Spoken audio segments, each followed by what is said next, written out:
மகாபாரதத்தின் மிகவும் ஆர்வமூட்டும் பாத்திரம் கர்ணன் கதாபாத்திரம். அதை பற்றி விழியம் செய்ய வேண்டி நேயர்களிடமிருந்து கோரிக்கைகள் வந்தவண்ணம் இருந்தன. சிவாஜி நடித்து பெருமை சேர்த்த கர்ணன் திரைப்படம் மக்களின் ஏகோபித்த செல்வாக்கை பெற்றிருந்தது. ஆனால் எனது உள் மனது கர்ணன் ஒரு கற்பனை பாத்திரம் என்றே உணர்த்தியது. ஆனால் அந்த பாத்திரம் எதை குறித்தது என்று நான் அறிந்திருக்கவில்லை. கர்ணன் ஒரு கற்பனை பாத்திரம் என்று எனக்கு உணர்த்தியவை: 1.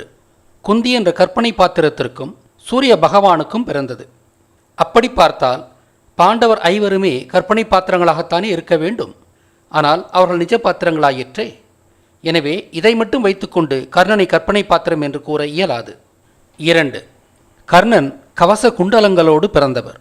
அதாவது தனது மார்பை காக்கும் கவசத்தோடும் காதுகளில் குண்டலங்களோடும் பிறந்தவர். மனிதர்கள் இவ்வாறு பிறக்க இயலாது. மேலும் இதுபோன்ற அணிகலன்களோடு நிஜ கதாபாத்திரங்களான பாண்டவர் யாரும் பிறக்கவில்லை. இக்காரணமே கர்ணனை ஒரு கற்பனை பாத்திரம் என்று என்னை உணர வைத்தது. கர்ணன் ஒரு கற்பனை பாத்திரம் என்று நான் சரியாக உணர்ந்திருந்தாலும் அந்த பாத்திரம் எதை குறித்தது என்பதை என்னால் எளிதில் ஊகிக்க முடியவில்லை. இந்த பாத்திரம் எனக்கு ஒரு சவாலாகவே இருந்தது. திருஷ்டத்யும்னா ஒரு போர்வாள் என்றும் அது துரோணாச்சாரியை கொல்லும் கற்பனை பாத்திரம் என்றும் நாம் அறிவோம். அந்த பாத்திரம் கதையை பெரிதாக்க உருவான பாத்திரமே ஒழிய மற்றபடி கதையில் அதற்கு பெரிய பங்கு இல்லை. அஸ்வத்தாமா என்பது பொதிகைமலை சித்திரப்படத்தை குறித்த கற்பனை பாத்திரம். இது 2 விதமான திட்டங்களுடன் உருவாக்கப்பட்ட பாத்திரம். சித்திரப்படங்களை இழிவுபடுத்துவது ஒரு திட்டம். இன்னொன்று, மகாபாரத போரின் உச்சக்கட்டத்தில் சகுனி இந்த சித்திரப்படத்தில் இருந்த சித்தர்களை கொன்றான் என்ற செய்தியை மறைமுகமாக பதிவு செய்யும் திட்டம். 5 பாண்டவர்களுக்கும் சொந்தமான விவசாய நிலத்தை குறித்த திரௌபதியும் ஒரு முதன்மையான கற்பனை பாத்திரம். இவை போல கதை முழுதும் எண்ணற்ற கற்பனை பாத்திரங்கள் 3 விதமான திட்டங்களோடு உருவாக்கப்பட்டன. அவை: 1. கதையை பெரிதாக்க மட்டும் செருகப்பட்டவை. 2. உண்மை வரலாற்றை திரிக்க உதவும் கருவிகளாக செருகப்பட்டவை. 3. சில உண்மை செய்திகளை மறைமுகமாக பதிய செருகப்பட்டவை. ஆக கர்ணன் பாத்திரம் எதை குறித்தது என்பதை கண்டறிய வேண்டும். மகாபாரத பாத்திரங்களிலேயே கர்ணன் பாத்திரம் மட்டுமே எனது மதியூகத்திற்கு மாபெரும் சவாலாக இருந்தது. இந்த பாத்திரத்தை கட்டுடைக்க இதை பற்றிய செய்திகளையும் இதன் குணங்களையும் முதலில் பட்டியலிட்டேன். அவையாவன: 1. கர்ணன் தன்னிச்சையாகவே துரியோதனன் குழுமத்தில் சேர்கிறான். 2. இவர் குந்தியின் மைந்தரும் பாண்டவர்களின் மூத்தவரும் ஆவார். 3. ஆற்றில் மிதந்து வந்த பெட்டியில் கண்டெடுக்கப்பட்டவர். 4. இவர் அர்ஜுனனின் எதிரி. தானும் குந்தியின் மைந்தனே என்று அறிந்த பிறகும் பாண்டவர்கள் ஏனையோரை தவிர்த்து அர்ஜுனனை கொன்றே தீருவேன் என்று சூளுரைத்தவர். 5.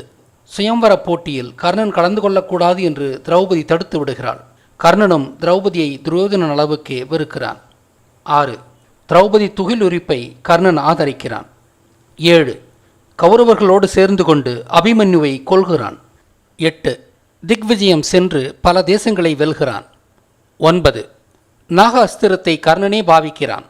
நாக அஸ்திரத்தை துரோணர், பீஷ்மர், துரியோதனன், கிருபாச்சாரி, அஸ்வத்தாமா என்று யார் வேண்டுமானாலும் பாவித்திருக்க முடியும். ஆனால் கர்ணனை பாவிக்க வைத்ததன் காரணம் என்ன? 10. கர்ணன் ஒரு கொடையாளி. அவன் தனது உடைமைகளை எல்லாம் வேண்டுவோருக்கு கொடுத்து விடுவான். அவனது பெயரே இந்த குணாசியத்தை வைத்து இடப்பட்ட பெயர்.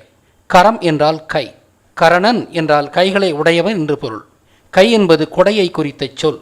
கைகளை கொண்டவன் என்ற பொருள் கொண்ட கரணன் என்ற சொல்லே கர்ணன் என்று மருவியது. 11. கர்ணன் ஒரு பெரும் போராளி. 12. கர்ணன் சூரிய கடவுளின் மகன். 13. கர்ணன் கவச குண்டலங்களோடு பிறந்தவன். இத்துணை விதமான பல்குணங்களை கொண்ட கர்ணன் பாத்திரத்தை பற்றி எந்த ஒரு முடிவுக்கும் வர முடியவில்லை. இவர் கவசத்தோடு பிறந்தவர் என்பதால் வாளை குறித்து நிற்கும் திருஷ்டத்யும்னாவை போல இவர் ஏன் கேடயத்தை குறித்த பாத்திரமாக உருவகப்படுத்தப்பட்டிருக்க கூடாது? ஆனால் கேடயம் ஒரு கொடையாளியாக இருக்க முடியாதல்லவா? அதனால் இவர் கேடயமாக இருக்க வாய்ப்பில்லை. அதோடு அல்லாமல் அவர் குண்டலங்களோடும் பிறந்தவர். அந்த குண்டலங்கள் என்னவென்று நமக்கு விளங்கவில்லை. எனவே மேற்குறிப்பிட்ட அனைத்து குணங்களையும் கொண்ட எந்த ஒரு பௌதீக பொருளையும் கர்ணன் என்று எளிதில் இனங்காண இயலவில்லை. சமஸ்கிருத மகாபாரத கதையை மட்டும் கொண்டு கர்ணனை பற்றி எந்த ஒரு ஏற்கக்கூடிய முடிவுக்கும் வர முடியாததால் நாம் ஏற்கனவே நிறுவியிருக்கும் உண்மையான போர்ச்சூழலை கொண்டு இந்த பாத்திரம் என்னவாக இருக்கும் என்று ஊகிக்க விழைந்தேன். அந்த வரலாற்றுச் சூழலை சற்று மீண்டும் நினைவூற்றுகிறேன். தென் தமிழகத்தின் கிழக்கிலுள்ள தாமிரபரணி டெல்டா பகுதியில் மல்லர்கள் வாழ்ந்தனர். அவர்களே பாண்டியர் என்று அழைக்கப்பட்டனர். அவர்கள் காடுகளை கொளுத்தி அவற்றை விவசாய நிலங்களாக மாற்றிக் கொண்டிருந்தனர். இயற்கையை நேசித்து இயற்கையோடு ஒன்றி வாழ்ந்த மேற்கு தொடர்ச்சி மலைக்குறவர்கள் இதை கடுமையாக எதிர்த்தனர். இந்த இரண்டு பகுதிகளுக்கும் இடையில் இருந்த மொத்த நிலமும் காடாக இருந்தது.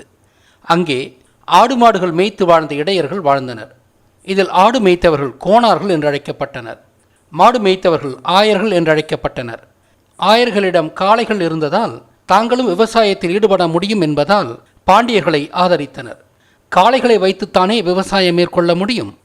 விவசாயத்தின் மூலமாக மாடுகளுக்கு தீவனமும் தயாராவதால் விவசாயத்தை மேற்கொள்வதில் ஆயர்களுக்கு எந்த தடையும் இல்லை. எனவே விவசாயத்தை மேற்கொள்வதில் ஆயர்களுக்கு அனுகூலமே மிகுந்திருந்தது. அதே சமயம் விவசாயத்தின் பெருக்கத்தால் கோணர்களுக்கு எந்த ஆதாயமும் இல்லை. ஆடுகளை விவசாயத்தில் பயன்படுத்த இயலாது. விவசாயம் உருவாக்கும் தீவனமும் பெரும்பாலும் ஆடுகளுக்கு பயன்படாது. அவை பெரும்பாலும் புதர்களையும் மர இலைகளையும் மட்டுமே உட்கொள்கின்றன. அதே சமயம் விவசாய பெருக்கத்தால் வனப்பகுதி கடுமையாக குறைவதால் தங்களது ஆடுகளை மேய்க்கும் வெளியும் கடுமையாக குறைகின்றது. எனவே கோணார்கள் பெரும் விசனத்திற்குள்ளானார்கள். எனவே கோணார்கள் காடுகளை அடித்து விவசாயம் செய்வதை கடுமையாக எதிர்த்தனர். ஆயர்கள் வெளிப்பார்வைக்கு நடுநிலை வகித்தாலும் உண்மையில் பாண்டியர்களையே ஆதரித்தனர். ஆனால் கோணார்கள் பாண்டியர்களை எதிர்க்கும் கௌரவர் அணியில் தாமே வெளியே சென்று வெளிப்படையாக சேர்ந்தனர். இவ்வாறாகத்தான் இந்த 4 வகையினரும் அணி சேர்ந்தனர். மகாபாரத போரின் உண்மையான பின்புலம் இதுதான்.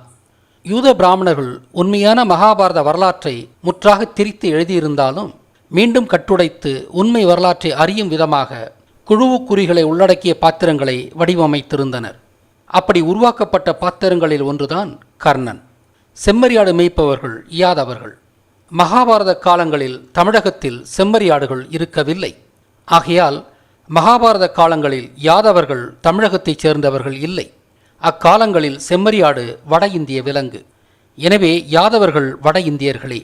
யாதவர்கள் செம்மறியாடு மேய்ப்பவராக இருந்தாலும் இது வட இந்திய மேய்ச்சல் சமூகத்தின் பொது பெயரே. ஒருவேளை சமஸ்கிருத மகாபாரதம் எழுதப்பட்ட 5ஆம் நூற்றாண்டிலும் அதற்கு முன்பும் வட இந்தியாவில் பசுக்கள் அதிகமில்லை போலும். செம்மறியாடுகள் வடநாட்டிலிருந்து சமீப காலங்களில் தென்னிந்தியாவிற்கு இடம்பெயர்ந்தது போலவே பசுக்களும் வட இந்தியாவிற்கு இடம்பெயர்த்தப்பட்டிருக்கலாம். தமிழில் ஆயர்வாடி கண்ணன் என்றழைக்கப்பட்ட கிருஷ்ணன் பசுக்களை மேய்க்கும் மேய்ச்சல் சமூகத்தைச் சேர்ந்தவர். ஆனால் மகாபாரதம் வட இந்தியாவிற்கு இடம்பெயர்க்கப்பட்ட போது கிருஷ்ணன் அங்குள்ள ஒரே மேய்ச்சல் சமூகத்தின் பெயரால் யாதவர் என்று மாற்றி புனையப்பட்டார். யாதவர் என்று மாற்றி புனையப்பட்டாலும் அவர் பசு மேய்ப்பவர் என்றே அறியப்பட்டார். ஆடு மேய்ப்பவர்களை பற்றிய பேச்சே இல்லை. மீண்டும் சொல்கிறேன், சமஸ்கிருத மகாபாரதத்தில் ஆடு மேய்ப்பவர்களை பற்றிய எந்த ஒரு குறிப்பும் வெளிப்படையாக காணவில்லை. ஆக சமஸ்கிருத மகாபாரதத்தின்படி யாதவர்கள் பசு மேய்ப்பவர்களே. ஆனால் உண்மையில் யாதவர்கள் செம்மறியாடு மேய்ப்பவர்களே. முன்பே குறிப்பிட்டது போல வெள்ளாடு மேய்ப்பவர்கள் உண்மையான மகாபாரதத்தின் மிக முக்கியமான அங்கம். முன்பே சொன்னது போல பாண்டியர்களை ஒடுக்க கோணார்கள் தானாகவே வெளியே சென்று குறவர்களோடு அணி சேர்ந்தனர். இதைத்தான் கர்ணன் பாத்திரத்தின் மூலமாக குழுவுக்குறியாக பதிவு செய்துள்ளனர். உண்மை வரலாற்றின்படி கோணார்கள் வெளியே சென்று குறவர்களுடன் அணி சேர்ந்தது போலவே கர்ணனும் வெளியே சென்று கௌரவர்களோடு அணி சேர்ந்தான். தென்னிந்தியா தீபகற்பம் என்று அழைக்கப்படுகிறது. இதற்கு தீப உருவிலான கற்பம் என்று பொருள். கடலினுள் நிலம் வளர்ந்துள்ளது போல காணப்படுவதால் கர்ப்பமடைந்துள்ள பெண்ணின் வயிற்றோடு தென்னிந்தியா ஒப்பீடு செய்யப்படுகிறது. கர்ப்பம் என்பது குண்டியில் ஏற்படுவதால் தீபம் போன்று வளர்ந்துள்ள இந்த நிலத்தை மகாபாரதத்தில் குண்டி என்றே அழைத்தனர். எனவே தென்னிந்தியா குண்டி என்ற சமஸ்கிருத மகாபாரத கதாபாத்திரத்தின் மூலம் உருவகப்படுத்தப்பட்டது. தென்னிந்தியாவே குண்டி என்ற கதாபாத்திரமாக அழைக்கப்பட்டிருக்கலாம் என்று கருத்தளித்த வினோத் ராஜமாணிக்கத்திற்கு நன்றிகள். பாண்டியர்களும் இடையர்களும் தென் தமிழகத்தின் சமவெளி பகுதியில் வாழ்ந்தவர்களே. அவர்கள் தென் தமிழகத்தின் மண்ணின் மைந்தர்கள். தென் தமிழகம் குண்டி என்று அழைக்கப்பட்டதால் அவர்கள் குண்டியின் மைந்தர்கள். எனவே பாண்டியரும் இடையரும், குறிப்பாக பாண்டியரும் கோணாரும் சகோதரர்களாக சித்தரிக்கப்பட்டனர். இதில் பாண்டியர் மகாபாரதம் தொடங்குவதற்கு சில நூறு ஆண்டுகளுக்கு முன்புதான் இலங்கையிலிருந்து வந்து குடியேறியதால் பாண்டியர் கோணார்களின் இளைய சகோதரர்களாக சமஸ்கிருத மகாபாரதத்தில் புனையப்பட்டனர். சுருக்கமாக ஆடு மேய்க்கும் கோணார்களை உருவகப்படுத்திய பாத்திரம்தான் கர்ணன். குந்தி என்று உருவகப்படுத்தப்பட்ட தென் தமிழகத்தின் மண்ணின் மைந்தர்களாகியதால் பாண்டியர்களும் கோணார்களும் சகோதரர்களாக புனையப்பட்டனர். பாண்டியர் அதற்கு சமீபத்தில்தான் இலங்கையிலிருந்து வந்து குடியேறியதால் அவர்கள் கோணார்களின், அதாவது கர்ணனின் இளைய சகோதரர்களாக புனையப்பட்டனர். கோணார்கள் குரவர்களுடன் வழியச் சென்று சேர்ந்தது போல கர்ணன் கௌரவர்களுடன் வழியச் சென்று சேர்ந்து கொண்டான். கர்ணன் குந்தியின் மைந்தனாக புனையப்பட்டிருந்தாலும் மகாபாரத போர் தொடங்கும் வரை கர்ணனின் வரலாறு ஏனைய கதாபாத்திரங்களின் பார்வையில் ஒரு புதிராகவே வைக்கப்பட்டிருந்தது.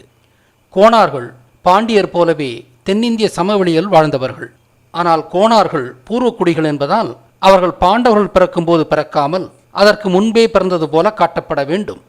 அதனால் கர்ணன் குந்தியின் திருமணத்திற்கு முன்பே தப்பாக பிறந்தது போல காட்டப்பட்டான்.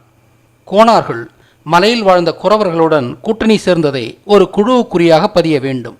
அதற்கு சமஸ்கிருத மகாபாரதத்தை எழுதிய யூத பிராமணர்களுக்கு கிடைத்த உத்திதான் கர்ணனை ஆற்றில் விட்டு விடுவது. இந்த உத்தி இந்தியர்கள் அறியாத உத்தி. இந்த யுக்தி எகிப்தின் மோசஸ் கதையிலிருந்து திருடப்பட்ட யுக்தி. மோசஸும் ஆற்றில் ஒரு பேழையில் வைத்து அனுப்பப்பட்டு ஆற்றில் குளிக்கச் சென்ற எகிப்து ராணியால் கண்டெடுக்கப்பட்டு வளர்க்கப்படுவான். சமஸ்கிருத மகாபாரதத்தை எழுதிய காலம் 5ஆம் நூற்றாண்டு. அப்படியென்றால் 5ஆம் நூற்றாண்டிலேயே மோசஸ் கதை இந்திய பிராமணருக்கு தெரிந்திருக்கிறது.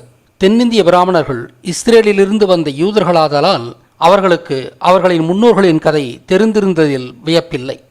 தென்னிந்திய பிராமணர் இஸ்ரேலிய யூத வம்சாவளியினர் என்பதற்கு மகாபாரதமே ஒரு சான்றாகிறது. காடுகளை கொளுத்திய அர்ச்சுனனை கோணார்களுக்கு பிடிக்கவில்லை.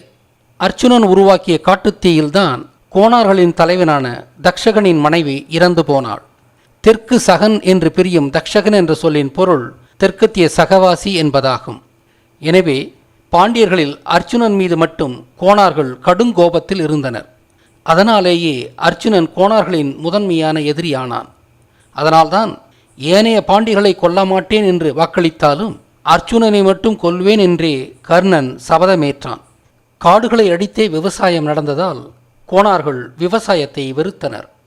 திரௌபதி விவசாய நடத்தை குறித்த பாத்திரமாகியால் திரௌபதியின் சுயம்வரத்தில் கர்ணன் அனுமதிக்கப்படவில்லை. திரௌபதியை துகிலுரிப்பது என்பது வளர்ந்த பயிர்களை அழிப்பதாகும்.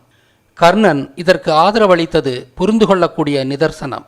முந்தைய விடயங்களில் அபிமன்யு ஒரு நெல் வயல் என்று நிறுவியுள்ளேன்.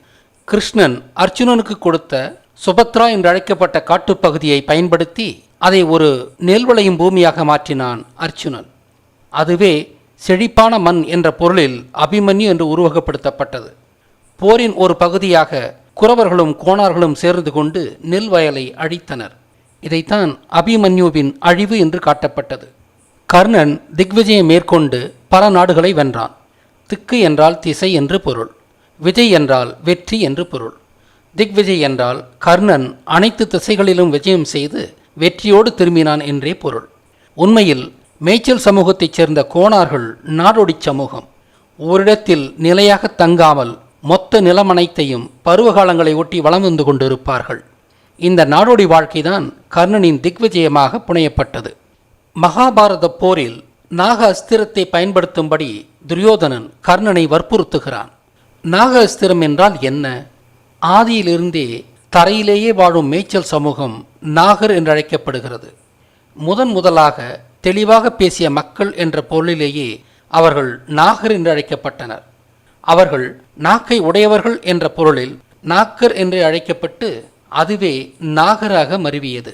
ஆனால் நல்ல பாம்பு என்பது பாம்புகளின் அரசன் என்ற பொருளில் நாயக பாம்பு என்றழைக்கப்பட்டு அது மருவி நாகப்பாம்பாகி இறுதியாக நாகமாக அறியப்படுகிறது.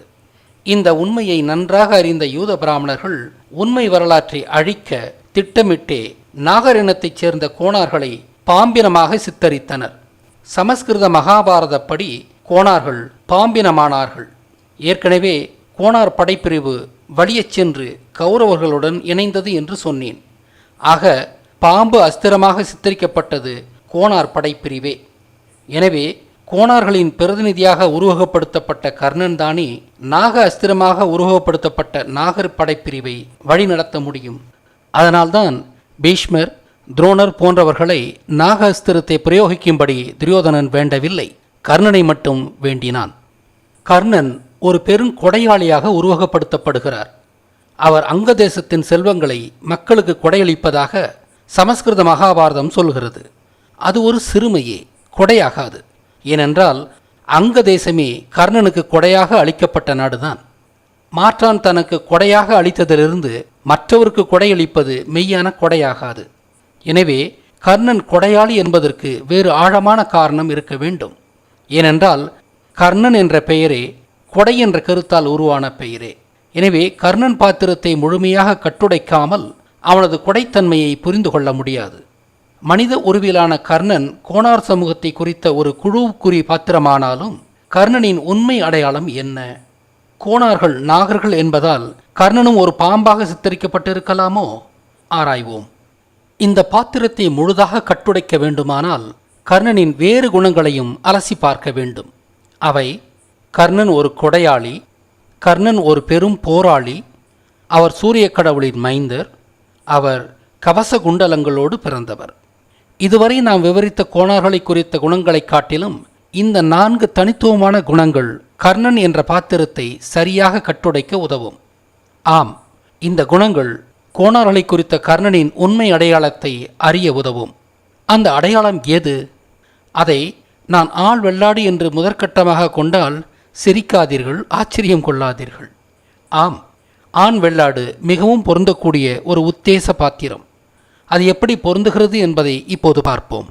கர்ணன் என்ற ஆடு எப்படி கொடையாளி ஆனது என்று இப்போது பார்ப்போம். வெள்ளாடுகள் மனிதர்களின் பயன்பாட்டிற்காக மட்டுமே வாழ்கின்றன. ஆட்டின் ஒவ்வொரு பகுதியும் மனிதனின் உணவாகின்றது. தன்னை முழுவதுமாக மனிதனின் பயன்பாட்டிற்காக வெள்ளாடு அர்ப்பணிக்கிறது. பலியாவதற்காகவே பிறந்த விலங்குதான் வெள்ளாடு. எனவே வெள்ளாடு தானே அறியாத ஒரு கொடையாளி.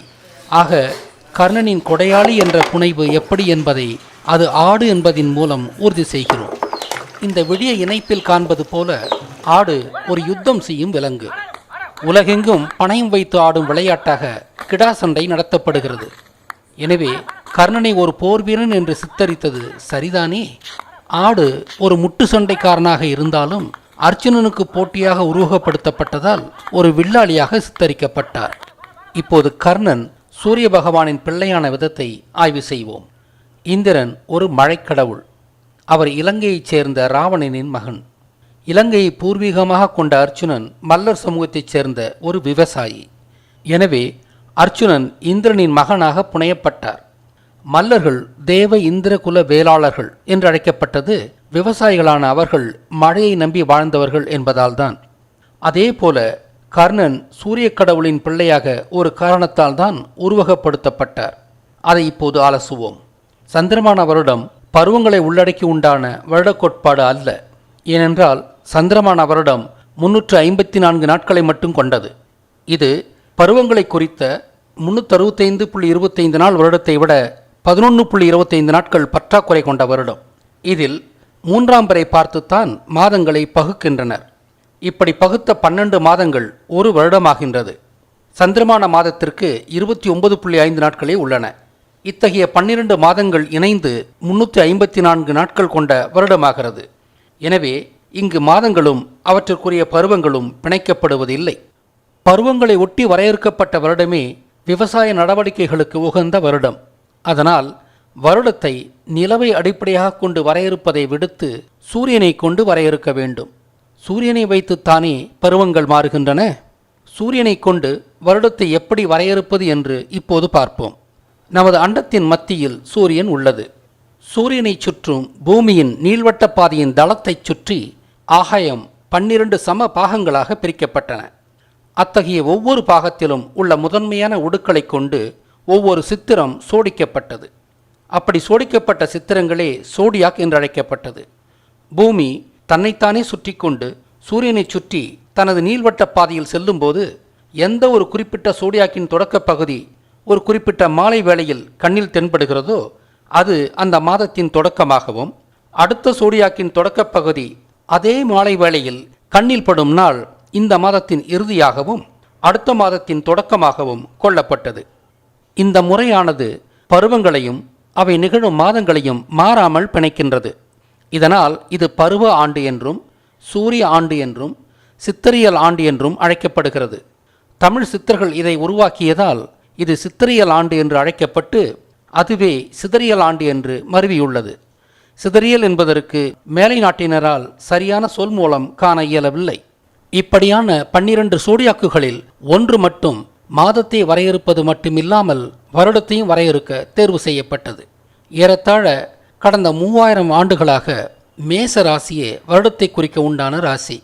அந்த காலத்தில் இந்த ராசி ஏறு உழும் கால சம நாளில் அமைந்ததால் இந்த ராசியை வருடப்பிறப்பை குறிக்கும் ராசியாக கொண்டனர். சமநாள் என்பது இரவும் பகலும் ஒரே கால அளவுள்ள நாட்கள். இத்தகைய நாட்கள் ஒரு வருடத்தில் 2 முறை நிகழ்கின்றன. March 20, September 23. மார்ச் 20 நிகழும் ஏர்நாள் சமநாள் என்பதே வெர்னல் ஈக்குனாக்ஸ் என்று ஆங்கிலத்தில் அழைக்கப்படுகிறது. ஏர்நாள் என்பது வேர்நாள் என்று மருவி பிறகு வெர்னல் என்றும் மருவி இருக்கலாம், அல்லது விதை நாள் விரை நாளாகி அது வெர்னல் என்றும் ஆகியிருக்கலாம். சித்திரை மாதத்தில் நாம் பொன்னேர் கட்டுகிறோம் என்பதை மறக்க வேண்டாம். வெர்னல் என்பதற்கு மேலை நாட்டினரால் சரியான சொல் மூலம் காண இயலவில்லை. அன்று மார்ச் 20 வெர்னல் ஈக்குனாக்ஸில் பிறந்த மேசராசி இன்று ஏப்ரல் 14 தோன்றுவதன் காரணம் சூரியனும் ஒரு வட்டப்பாதையில் சுழல்வதால் தான். மொத்த வான சாஸ்திரத்தையும் தமிழ் சித்தர்களே உருவாக்கினர் என்று அறிக. ஆக மேசராசி விண்ணில் தோன்றும் நாளை சூரிய வருடத்தின் பிறப்பாக கருதுவதால் மேசம், அதாவது வல்லாடு, அதாவது கர்ணன் சூரியனின் பிள்ளையாக அறியப்படுகிறார். ஆக கர்ணன் சூரியனின் பிள்ளையானது எப்படி என்பதை சரியாக நிறுவிவிட்டோம். இப்போது சற்றே விலகிச் சென்று கர்ணன் பாத்திரத்திற்கும் மோசஸுக்கும் உள்ள நெருங்கிய தொடர்பை அலசுவோம். ஏற்கனவே கர்ணனும் மோசஸ் போலவே ஆற்றில் விடப்பட்ட கதையை பார்த்தோம். இங்கு காட்டப்படும் படம் மோசஸின் பிறப்பை காட்டும் ஓவியம். இதை வடித்தவர் ஃப்ரீடா காலோ எனும் பெண்மணி. சிக்மண்ட் ஃப்ராய்ட் என்பவரின் மோசஸ் அண்ட் மோனோதீசம் என்ற நூலின்படி இது வரையப்பட்டுள்ளது. சூரியன் எனும் ஓரிரை வழிபாட்டை மேற்கொண்ட அகநாட்டன் என்ற எகிப்திய அரசனின் மைந்தனாக மோசஸ் சூரியனின் பிள்ளையாக இவ்வாறு காட்டப்படுகிறார். ஆப்ரஹாம் காலத்திலேயே தனது மனைவியை எகிப்து அரசனுக்கு கூட்டிக் கொடுத்து எகிப்தின் ஆட்சி கட்டமைப்புக்குள் நுழைந்தவர்கள் யூதர்கள் என்பதை அறியாமல் மோசஸ் யூதனில்லை என்ற சிக்மண்ட் ஃப்ராய்டின் கருத்து ஒரு மாபெரும் அபத்தம் என்றாலும் மோசஸுக்கும் சூரியனுக்கும் உள்ள தொடர்பை அவர் சரியாக சொல்லியுள்ளார் என்பதையே இந்த ஓவியம் காட்டுகிறது. மோசஸ் எகிப்திய அரசன் என்பதும் அவருக்கும் வெள்ளாற்றுக்கும் சூரியனுக்குமான சரியான தொடர்பை எனது இந்த புதிய ஆய்வின் மூலமாக அறியலாம். ராம்சேஸ் என்ற எகிப்து அரசனிடமிருந்து அடிமைகளாக இருந்த தமது மக்களை மோசஸ் மீட்டான் என்பது உண்மையல்ல, சுத்தப்பொய். யூதர்கள் எகிப்தில் ஒருபோதும் அடிமைகளாக வாழவில்லை. எகிப்தை யூதர்களே ஆண்டனர். எகிப்தில் அவர்கள் மக்களை வதைத்து பிழிந்து சுயநல ஆட்சியை நடத்தினர். இதை மக்கள் எதிர்த்ததால் எகிப்து மக்களை மிரட்ட குடிநீரை இரத்தமாக்கியது போன்ற 10 பிளேகுகளை மக்கள் மீது ஏவினான் மோசஸ். அவற்றையும் மீறி மக்கள் யூதர்களுக்கு எதிராக கிளம்பியதால் அரசனான மோசஸ் யூதர்களை வெளியேற்றி சினாய்மலை பகுதியில் குடிவைத்துவிட்டு தமது மக்களை வழிநடத்த கடவுளின் பெயரால் 10 கட்டளைகளை உருவாக்கினான். தமது மக்களை எகிப்திலிருந்து வெளியேற்றிய மோசஸ் எனும் யூத அரசன் தனது யூத அடையாளத்தை மறைத்து கொண்டு ஒரு எகிப்தியன் போலவே வேடம் போட்டு தொடர்ந்து எகிப்தை ஆளுகிறான். எகிப்தில் யூத ஆட்சியை எதிர்காலத்தில் தக்க வைத்துக் கொள்ளவும் பாலஸ்தீனத்தை கைப்பற்றி சினாய்மலை பகுதியில் அவதிப்படும் தமது மக்களை அங்கு குடியமர்த்தவும் இரகசிய திட்டங்கள் தீட்டி செயல்படுத்த ஒரு இரகசிய அமைப்பை, அதாவது சீக்ரெட் சொசைட்டியை தோற்றுவிக்கிறான். வல்லாடுகளை மேய்ப்பது கடினம் என்பதால் அவற்றை மேய்ப்பவர்கள் திறமைசாலிகள் என்று பொருள்பட மேசம் எனும் வல்லாட்டின் பெயராலேயே உலக மக்களை மேய்க்க மேசன் என்ற இரகசிய அமைப்பை தோற்றுவிக்கிறான். அந்த அமைப்பின் சின்னமாக மகாமேதை என்று பொருள்படும் பஃபோமெட் என்ற வல்லாட்டை அடியொற்றிய வடிவத்தை உருவாக்குகிறான். அந்த மேசன் என்ற அமைப்பு தான் பிற்காலத்தில் ஃப்ரீ மேசன் என்று அழைக்கப்பட்டது. சீக்ரெட் சொசைட்டி எனப்படும் உலகின் முதல் இரகசிய அமைப்பை உருவாக்கியவன் மோசஸ் என்பதால் தான் பாலஸ்தீனத்திற்குள் செல்லும் தனது மக்களுக்கு 10 கட்டளைகளை வழங்கிய மோசஸ் தலையில் கொம்புகளோடு காட்டப்படுகிறான்.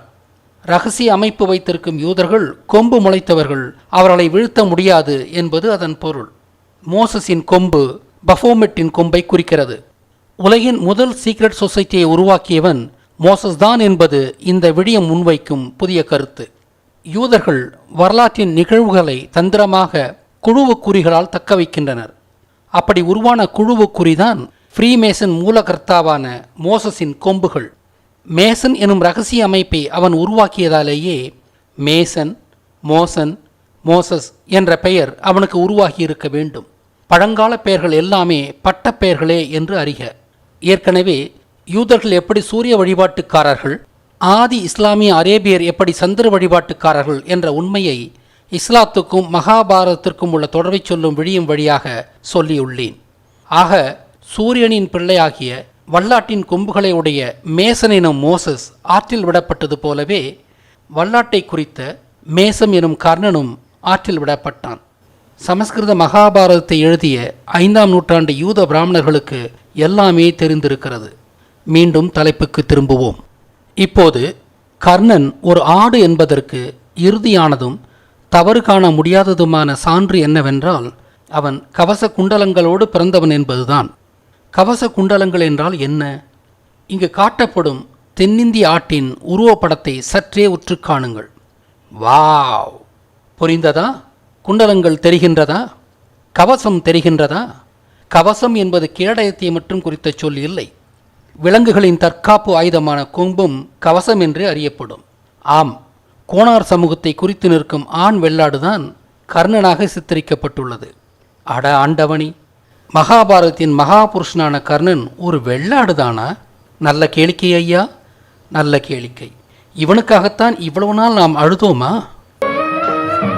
உள்ளத்தில் நல்ல உள்ளம் உறங்காதென்பது வல்லவன் வகுத்ததடா கர்ணா, வருவதை எதிர்கொள்ளடா.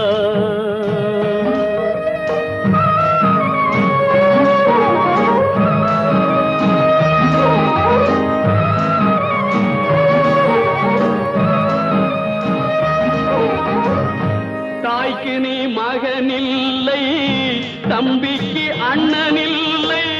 தாய்க்கு நீ மகனில்லை, தம்பிக்கு அண்ணனில்லை. ஊர்பழி ஏற்றாயடா, நானும் உன் பழி கொண்டேனடா. நானும் உன் பழி கொண்டேனடா. அட ஆண்டவனே, சமஸ்கிருத மகாபாரதத்திலேயே மிகவும் நகைச்சுவையான அம்சம் இதுவாகத்தான் இருக்கும் போல் இருக்கிறதே. கர்ணன் பாத்திரம் வழியாக இடையர்களான கோனார்கள் மகாபாரத போரின் இன்றியமையாத பங்குதாரர்கள் என்பதை நாம் அறிகிறோம். ஆனால் சமஸ்கிருத மகாபாரதத்தில் இது வெளிப்படையாக சொல்லப்படவில்லை. இது கர்ணன் என்று குறியீடிடப்பட்ட வெள்ளாடு பாத்திரத்தின் வழியாகத்தான் நாம் உணர்கிறோம். ஆனால் இடையர்களான ஆயர்கள் சமஸ்கிருத மகாபாரதத்தில் வெளிப்படையாக சொல்லப்பட்டுள்ளனர்.